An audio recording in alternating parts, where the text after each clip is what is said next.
Llegamos al episodio 150 del podcast de Romanos 1:16 con JP Martínez.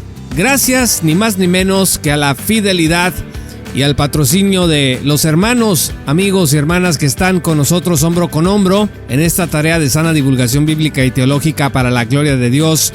Así que este es un logro, un abrazo que le mando a cada uno de los patrocinadores del podcast de Romanos 1:16. Muchas gracias porque este es un logro conjunto. Si usted nos está escuchando y aún no forma parte de esta gran comunidad de patrocinadores, puede unirse el día de hoy en www.patreon.com/JPauloMartínez. Accederá a recursos exclusivos y otros beneficios, pero sobre todo formará parte de este trabajo para comunicar las verdades fundamentales del Evangelio en el mundo de habla hispana. Y este episodio 150 pues no pudiera ser especial si no hablamos el día de hoy de un tema que ha despertado bastante discusión en las redes sociales, porque lo que voy a compartir ahorita, parte de ello lo compartí en un artículo en nuestro blog en Patreon, y fue una reflexión en donde yo apunté al hecho de que la doctrina sobre la fe y las obras que sostienen los calvinistas, los católicos y los arminianos en general es altamente coincidente, aunque no lo queramos aceptar. ¿Realmente somos salvos por la fe sola, como decimos los protestantes, como dicen los reformados? Ya verá usted que muchos católicos apologistas, de hecho, han concluido que la posición reformada protestante de que somos salvos por la fe sola, pero que esa fe no está sola, no es sino otra manera de explicar la propia posición que Roma tiene. El Concilio de Trento, que respondió a la Reforma Protestante, declaró en su decreto sobre la justificación en el año 1547 lo siguiente, escuche: en consecuencia, ninguno debe presumir de la fe sola, convenciéndose de que solo por ella está destinado a ser heredero y que ha de conseguir la herencia, aunque no sea partícipe con Cristo de su pasión, para hacerlo también de su gloria. Pues aún el mismo Cristo, como dice el apóstol, siendo hijo de Dios, aprendió a ser obediente en las mismas cosas que padeció, y consumada su pasión, pasó a ser la causa de la salvación eterna de todos los que le obedecen. Fin de la cita.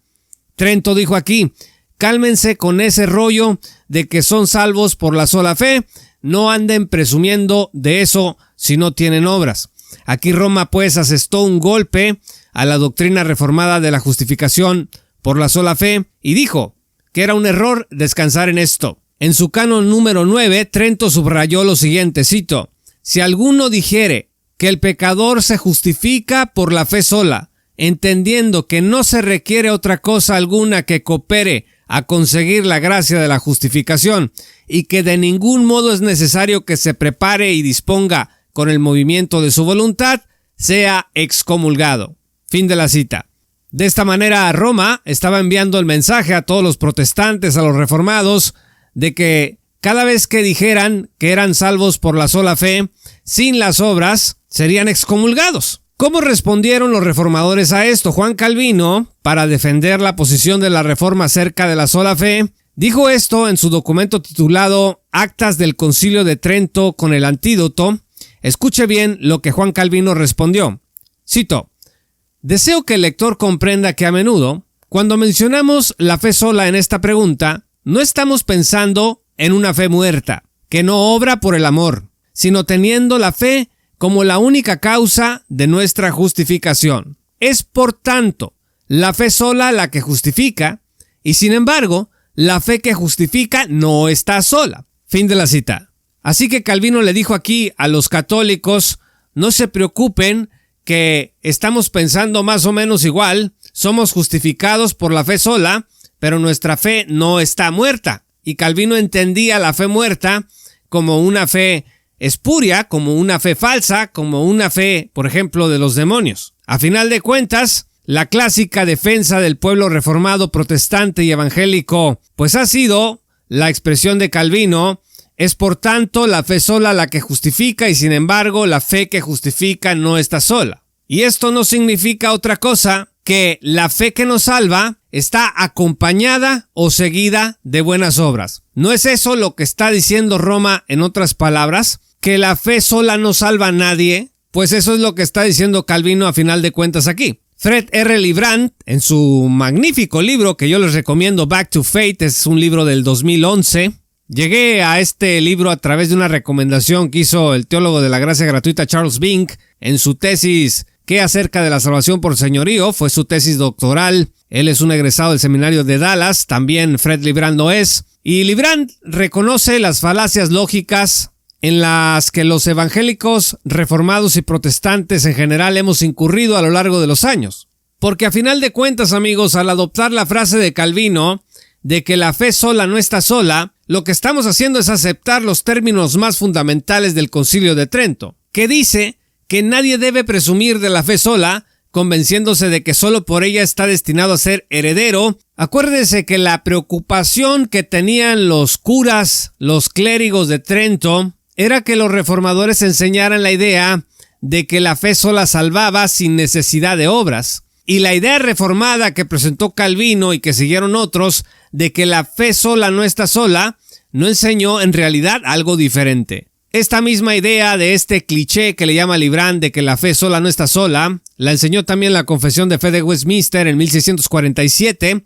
Escuche lo que dice esta confesión reformada, cito: «La fe, que así recibe a Cristo y descansa en él y en su justicia, es el único instrumento de justificación, aunque no está sola, repito, aunque no está sola en la persona justificada, sino que siempre va acompañada por todas las otras gracias salvadoras, y no es fe muerta, sino que obra por amor». Fin de la cita. Así que en el mundo protestante se ha concluido muchas veces que fe es sinónimo de obediencia. Y esto lo han dicho teólogos de todos los niveles, desde teólogos principiantes hasta teólogos muy avanzados, y es bajo esta premisa de que fe es sinónimo de obediencia que la contradicción lógica emerge con todas sus fuerzas. Porque somos salvos por la fe sola, pero esta fe no está sola, sino que está integrada por nuestras obras de obediencia. Al final, Roma y la Reforma Protestante llegaron a un acuerdo.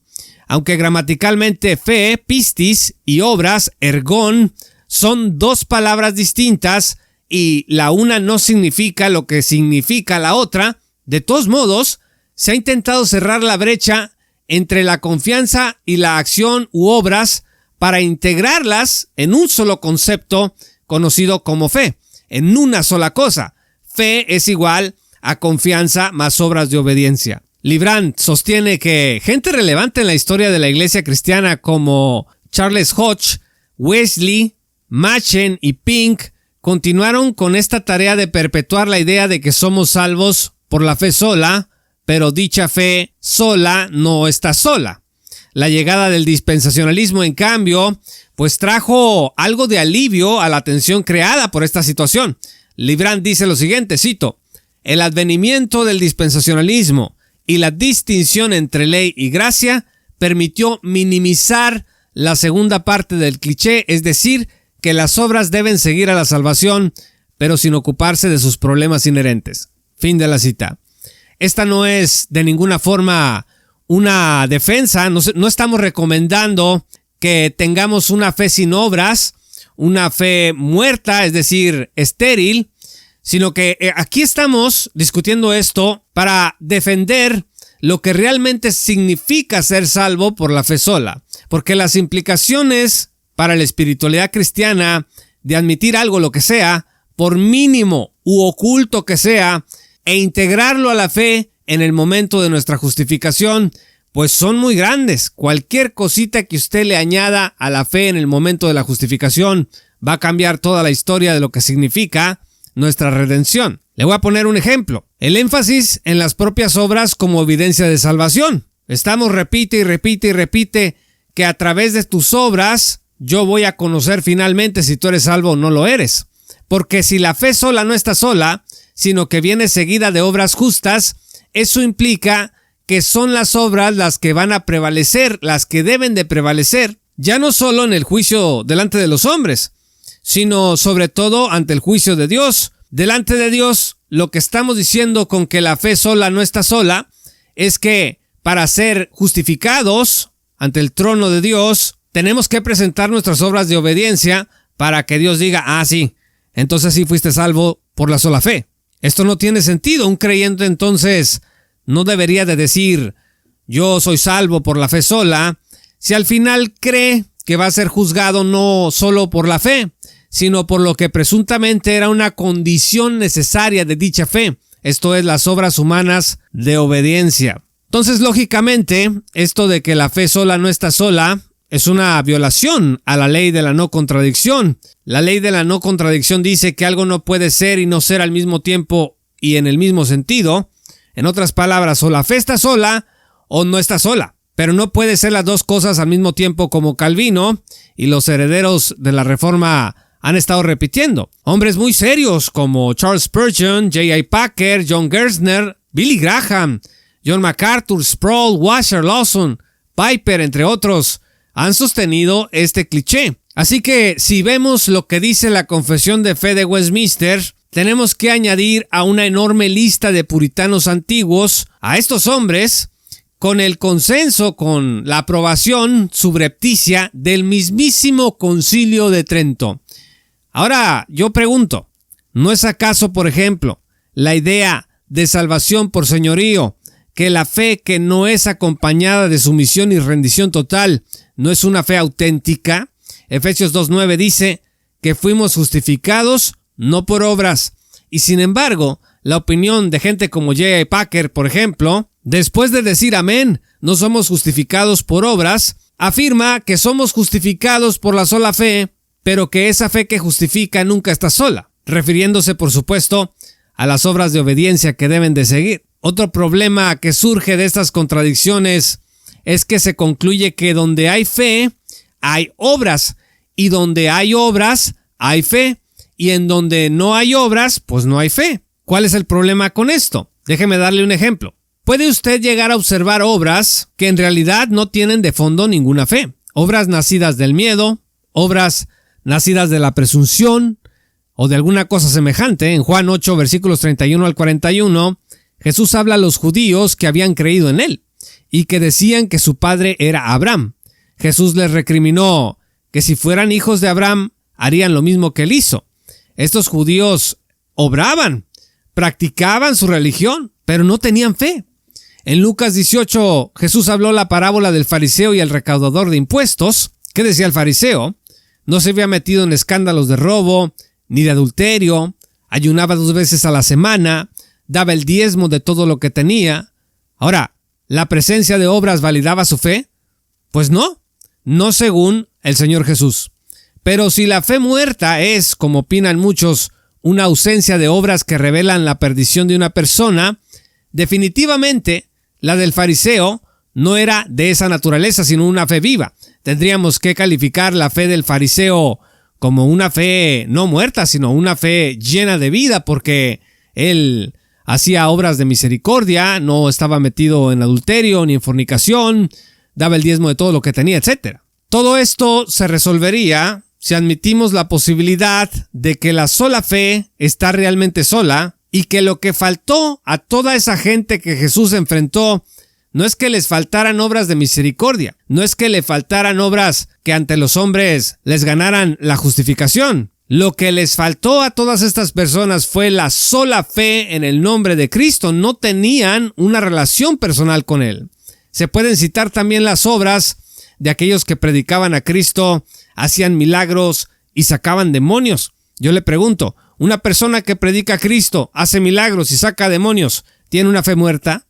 Probablemente usted me diga que no, pero fíjese lo que dice Mateo 7, versículos 22 al 23. Había gente que exactamente hacía estas cosas y Cristo les dijo, apártense de mí. Las obras no validaron la fe de esos falsos maestros. ¿No es acaso lo que los cristianos decimos de todos los falsos cultos y sectas que hacen de obras de misericordia, pues su presunta autenticidad de su fe, pero que no confiesan la sola fe en Cristo, como dicen las Escrituras? Así que de alguna manera encontramos el modo de calificar la fe de nuestros hermanos, si es salvífica o no, desde las obras. Al católico le dicen, a ver, tú eres católico, déjame ver tus obras.